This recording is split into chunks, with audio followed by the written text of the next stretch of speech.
Sudah berkali-kali kita ingatkan bahwa media internasional itu sudah di tangan globalis. Kalau globalis ada mau, maka berita itu di-alter atau disesuaikan dengan tujuan mereka. Virus COVID muasalnya itu dibuat pengayaannya di laboratorium di Wuhan, dan itu tidak perlu diperdebatkan. Datanya banyak dan ada di mana-mana. Lalu bocor, di mana semua orang tahu itu dibocorkan, sehingga menjadikan virus COVID adalah man-made disaster, petaka ciptaan manusia. Siapa manusianya itu? Ya globalis. Ketika berita internasional membesar-besarkan bertumbangnya orang di mana-mana di Wuhan, mulai dari yang mati mendadak disebarkan secara masif ke seluruh dunia. Kemudian juga negara Eropa diberitakan banyak zombie dan total lockdown secara berlebihan. Ini adalah mesin perang, mesin propaganda. COVID menjadi senjata perang, beritanya kemudian menjadi mesin uang globalis, yaitu vaksin, obat, dan vitamin. 1,5 tahun setelah beritanya dibesar-besarkan, sekarang terbukti bahwa COVID menjadi mesin ekonomi. Panen akbar lah para broker kesehatan kaki tangan globalis ini dengan produk yang bernama vaksin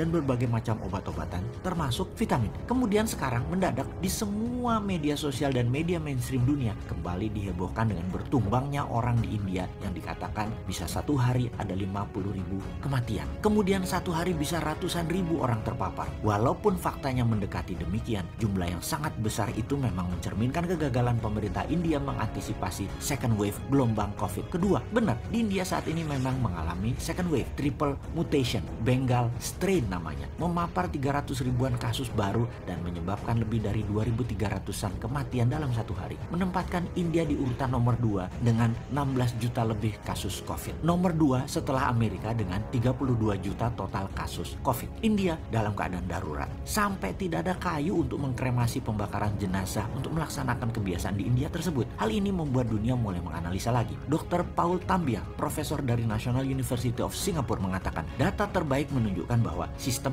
imunitas tubuh manusia yang tinggi jauh lebih bisa merespon multi-mutasi virus ketimbang antibodi vaksin. Kembali ke India. India punya varian double mutation B1617 di Maharashtra, gabungan mutasi dari varian E484Q dan L4523. Kombinasi ketiga strain berbeda lalu menghasilkan triple mutation, yaitu B1618. CSIR, Institute of Genomic and Integrative Biology, menyamakan triple mutation sebagai immune escape varian. Virus menempel di sel manusia dan sembunyi dari imun sistem. Dengan kata lain, Anda belum tentu aman dari berbagai varian ini walaupun Anda sudah divaksin karena kecepatan mutasi virus. Sebagai informasi tambahan, varian India sudah sampai Singapura. Kita harus segera bertindak sejengkal lagi masuk Indonesia. Perang melawan COVID ini, pemerintah harus 2 langkah lebih awal mengantisipasi mutasi virus. Apa itu 2 langkah lebih awal? Kita harus mempunyai alternatif jika ternyata vaksin tidak efektif. Maka percepat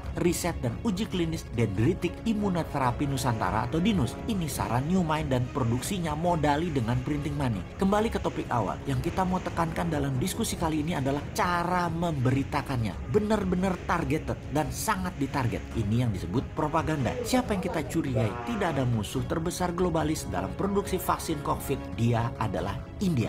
India menjadi target assassin dari intelijen operasinya globalis. Target operasi berita yang direkayasa, yang dilebih-lebihkan untuk memukul India dan memastikan vaksin global dipakai di India, dan India tidak sempat memproduksi vaksin untuk dunia. Globalis jago mengemas beritanya untuk menjadikan tool untuk membunuh India di mata internasional. Jadi mengerti mengapa India diserang beritanya dibesar-besarkan. Ya, karena India salah satu negara penghasil vaksin non-globalis terbesar, tercepat, serta tidak mau ikut vaksin globalis dari awal, menentang dan selalu melawan. Sama seperti vaksin lokal Indonesia yang merah putih, Nusantara, dan banyak lagi sekarang sedang dikembangkan. Semua nantinya ditarget juga. Jadi si Sontoloyo ini menyarankan produksi vaksin Indonesia juga produksi sistem peningkatan imunitas harus segera dilakukan, dan semua ini dilindungi oleh negara, bukan dihalangi atau diperlambat dengan izin BPOM yang dipersulit dan penggagasnya dimatikan karakternya. Juga tenaga ahlinya dianggap abal-abal. Kok membangun narasi antipati begitu sih? Jangan. Ini keadaan darurat perang. Bela bangsamu. Mana nasionalismemu? Makanya kaum patriotis nasionalis Newmind ambil posisi. Posisinya adalah pro produk lokal.